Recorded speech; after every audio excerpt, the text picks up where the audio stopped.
ಅಯೋಧ್ಯೆ ರಾಮ ಮಂದಿರದಲ್ಲಿ ಇವತ್ತು ಸಂಭ್ರಮ ಕಳೆಗಟ್ಟಿತ್ತು. ರಾಮಲಲ್ಲಾ ಪ್ರಾಣ ಪ್ರತಿಷ್ಠೆಯಾಗಿ ಇವತ್ತು ಕ್ಯಾಲೆಂಡರ್, ಇಂಗ್ಲಿಷ್ ಕ್ಯಾಲೆಂಡರ್ನ ಪ್ರಕಾರ 1 ವರ್ಷ. ಹೀಗಾಗಿ ಸಾವಿರಾರು ಭಕ್ತರು ಪ್ರಭು ಶ್ರೀರಾಮನ ದರ್ಶನಕ್ಕೆ ಬಂದಿದ್ರು. ಇತ್ತ ಮೈಸೂರಿನಲ್ಲಿ ರಾಮಲಲ್ಲನ ಮೂರ್ತಿ ಕೆತ್ತನೆಗೆ ಶಿಲೆ ಸಿಕ್ಕ ಜಾಗದಲ್ಲೂ ಪೂಜೆ ನೆರವೇರಿಸಲಾಯಿತು.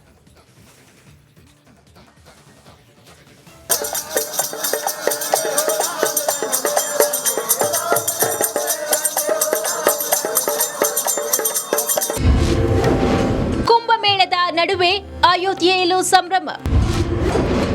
ರಾಮಲಲ್ಲಾ ಪ್ರಾಣ ಪ್ರತಿಷ್ಠೆಗೆ 1 ವರ್ಷ.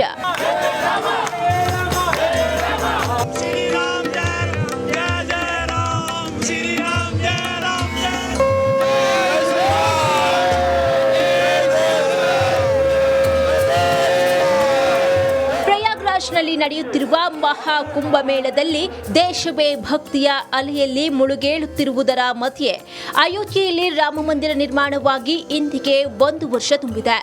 ಅಯೋಧ್ಯೆಯಲ್ಲೂ ಸಂಭ್ರಮ ಜೋರಾಗಿದೆ. हर एक घर में खुशियों के हम मिलकर दीप जलाएंगे.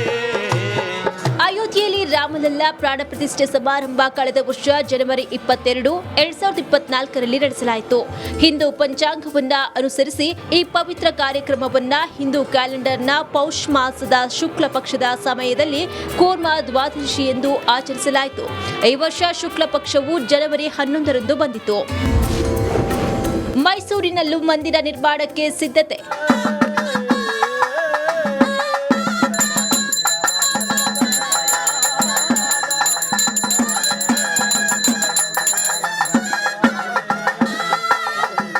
ರಾಮಲಲ್ಲಾ ಪ್ರಾಣ ಪ್ರತಿಷ್ಠೆಗೆ 1 ವರ್ಷ ಹಿನ್ನೆಲೆ ಇದ್ದ ಮೈಸೂರಿನ ಹಾರೋಹಳ್ಳಿಯ ಶಿಲೆ ಸಿಕ್ಕ ಜಾಗದಲ್ಲೂ ಪೂಜೆಯನ್ನ ನೆರವೇರಿಸಲಾಯಿತು. ಆ ಜಾಗದಲ್ಲಿ ಕೂಡ ರಾಮ ಮಂದಿರ ನಿರ್ಮಿಸಲು ಶಾಸಕ ಜಿಟಿ ದೇವೇಗೌಡ ನೇತೃತ್ವದಲ್ಲಿ ಶಂಕುಸ್ಥಾಪನೆಯನ್ನ ಮಾಡಲಾಯಿತು.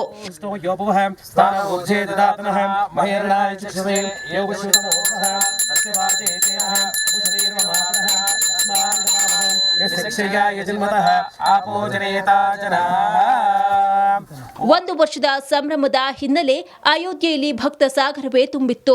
ದೇವಾಲಯದ ಆವರಣದಲ್ಲೂ ಇಂದು ವಿವಿಧ ಆಧ್ಯಾತ್ಮಿಕ ಕಾರ್ಯಕ್ರಮಗಳು ಜರುಗಿದ್ವು. Bureau report, Republic Kannada.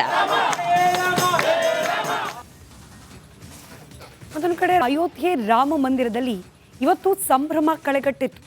Ram Lalla ಪ್ರಾಣ ಪ್ರತಿಷ್ಠೆಯಾಗಿ ಇವತ್ತು ಕ್ಯಾಲೆಂಡರ್, ಇಂಗ್ಲಿಷ್ ಕ್ಯಾಲೆಂಡರ್ನ ಪ್ರಕಾರ 1 ವರ್ಷ.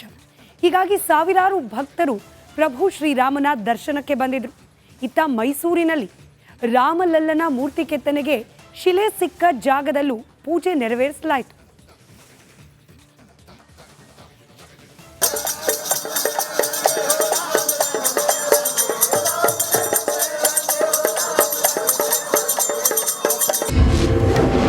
ಕುಂಭಮೇಳದ ನಡುವೆ ಅಯೋಧ್ಯೆಯಲ್ಲೂ ಸಂಭ್ರಮ.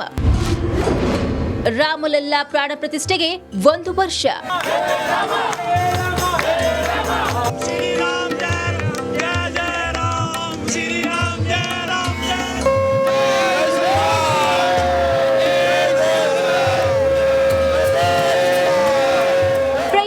ನಲ್ಲಿ ನಡೆಯುತ್ತಿರುವ ಮಹಾ ಕುಂಭಮೇಳದಲ್ಲಿ ದೇಶವೇ ಭಕ್ತಿಯ ಅಲೆಯಲ್ಲಿ ಮುಳುಗೇಳುತ್ತಿರುವುದರ ಮಧ್ಯೆ ಅಯೋಧ್ಯೆಯಲ್ಲಿ ರಾಮ ಮಂದಿರ ನಿರ್ಮಾಣವಾಗಿ ಇಂದಿಗೆ 1 ವರ್ಷ ತುಂಬಿದೆ. ಅಯೋಧ್ಯೆಯಲ್ಲೂ ಸಂಭ್ರಮ ಜೋರಾಗಿದೆ. हर एक घर में खुशियों के हम मिलकर दीप जलाएंगे. ಅಯೋಧ್ಯೆಯಲ್ಲಿ ರಾಮಲಲ್ಲಾ ಪ್ರಾಣ ಪ್ರತಿಷ್ಠೆ ಸಮಾರಂಭ ಕಳೆದ ವರ್ಷ ಜನವರಿ 22, 2024ರಲ್ಲಿ ನಡೆಸಲಾಯಿತು. ಹಿಂದೂ ಪಂಚಾಂಗವನ್ನ ಅನುಸರಿಸಿ ಈ ಪವಿತ್ರ ಕಾರ್ಯಕ್ರಮವನ್ನ ಹಿಂದೂ ಕ್ಯಾಲೆಂಡರ್ನ ಪೌಷ್ ಮಾಸದ ಶುಕ್ಲ ಪಕ್ಷದ ಸಮಯದಲ್ಲಿ ಕೂರ್ಮ ದ್ವಾದಶಿ ಎಂದು ಆಚರಿಸಲಾಯಿತು. ಈ ವರ್ಷ ಶುಕ್ಲ ಪಕ್ಷವು ಜನವರಿ 11ರಂದು ಬಂದಿತು. ಮೈಸೂರಿನಲ್ಲೂ ಮಂದಿರ ನಿರ್ಮಾಣಕ್ಕೆ ಸಿದ್ಧತೆ.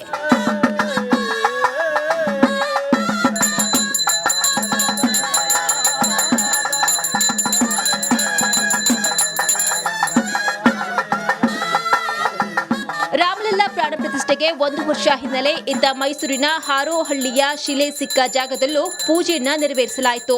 ಆ ಜಾಗದಲ್ಲಿ ಕೂಡ ರಾಮ ಮಂದಿರ ನಿರ್ಮಿಸಲು ಶಾಸಕ ಜಿಟಿ ದೇವೇಗೌಡ ನೇತೃತ್ವದಲ್ಲಿ ಶಂಕುಸ್ಥಾಪನೆಯನ್ನ ಮಾಡಲಾಯಿತು.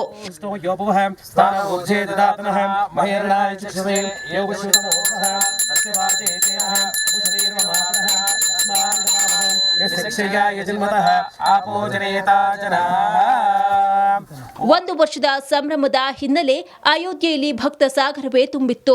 ದೇವಾಲಯದ ಆವರಣದಲ್ಲೂ ಇಂದು ವಿವಿಧ ಆಧ್ಯಾತ್ಮಿಕ ಕಾರ್ಯಕ್ರಮಗಳು ಜರುಗಿದ್ವು. Bureau report, Republic Kannada. ಮತ್ತೊಂದು ಕಡೆ ಅಯೋಧ್ಯೆ ರಾಮ ಮಂದಿರದಲ್ಲಿ ಇವತ್ತು ಸಂಭ್ರಮ ಕಳೆಗಟ್ಟಿತ್ತು. ರಾಮಲಲ್ಲ ಪ್ರಾಣ ಪ್ರತಿಷ್ಠೆಯಾಗಿ ಇವತ್ತು ಇಂಗ್ಲಿಷ್ ಕ್ಯಾಲೆಂಡರ್ನ ಪ್ರಕಾರ 1 ವರ್ಷ. ಹೀಗಾಗಿ ಸಾವಿರಾರು ಭಕ್ತರು ಪ್ರಭು ಶ್ರೀರಾಮನ ದರ್ಶನಕ್ಕೆ ಬಂದಿದ್ರು. ಇತ್ತ ಮೈಸೂರಿನಲ್ಲಿ ರಾಮಲಲ್ಲನ ಮೂರ್ತಿ ಕೆತ್ತನೆಗೆ ಶಿಲೆ ಸಿಕ್ಕ ಜಾಗದಲ್ಲೂ ಪೂಜೆ ನೆರವೇರಿಸಲಾಯಿತು.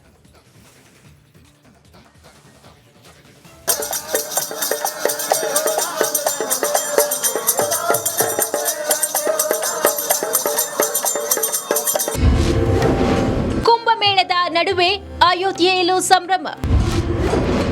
ರಾಮಲಲ್ಲ ಪ್ರಾಣ ಪ್ರತಿಷ್ಠೆಗೆ 1 ವರ್ಷ.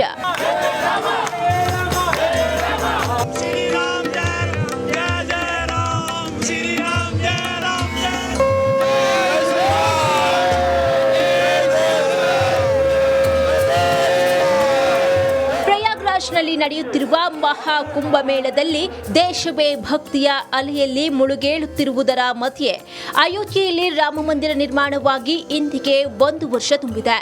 ಅಯೋಧ್ಯೆಯಲ್ಲೂ ಸಂಭ್ರಮ ಜೋರಾಗಿದೆ. हर एक घर में खुशियों के हम मिलकर दीप जलाएंगे. ಅಯೋಧ್ಯೆಯಲ್ಲಿ ರಾಮಲಲ್ಲ ಪ್ರಾಣ ಪ್ರತಿಷ್ಠೆ ಸಮಾರಂಭ ಕಳೆದ ವರ್ಷ ಜನವರಿ 22, 2024ರಲ್ಲಿ ನಡೆಸಲಾಯಿತು. ಹಿಂದೂ ಪಂಚಾಂಗವನ್ನ ಅನುಸರಿಸಿ ಈ ಪವಿತ್ರ ಕಾರ್ಯಕ್ರಮವನ್ನ ಹಿಂದೂ ಕ್ಯಾಲೆಂಡರ್ನ ಪೌಷ್ ಮಾಸದ ಶುಕ್ಲ ಪಕ್ಷದ ಸಮಯದಲ್ಲಿ ಕೂರ್ಮ ದ್ವಾದಶಿ ಎಂದು ಆಚರಿಸಲಾಯಿತು. ಈ ವರ್ಷ ಶುಕ್ಲ ಪಕ್ಷವು ಜನವರಿ 11ರಂದು ಬಂದಿತು. ಮೈಸೂರಿನಲ್ಲೂ ಮಂದಿರ ನಿರ್ಮಾಣಕ್ಕೆ ಸಿದ್ಧತೆ.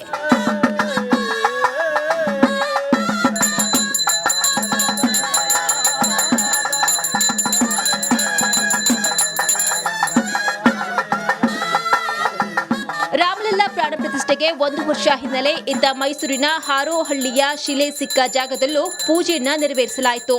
ಆ ಜಾಗದಲ್ಲಿ ಕೂಡ ರಾಮ ಮಂದಿರ ನಿರ್ಮಿಸಲು ಶಾಸಕ ಜಿಟಿ ದೇವೇಗೌಡ ನೇತೃತ್ವದಲ್ಲಿ ಶಂಕುಸ್ಥಾಪನೆಯನ್ನ ಮಾಡಲಾಯಿತು.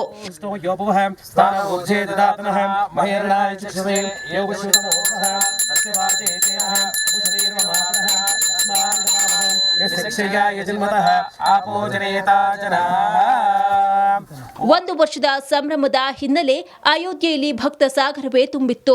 ದೇವಾಲಯದ ಆವರಣದಲ್ಲೂ ಇಂದು ವಿವಿಧ ಆಧ್ಯಾತ್ಮಿಕ ಕಾರ್ಯಕ್ರಮಗಳು ಜರುಗಿದ್ವು. Bureau report, Republic Kannada. ಮತ್ತೊಂದು ಕಡೆ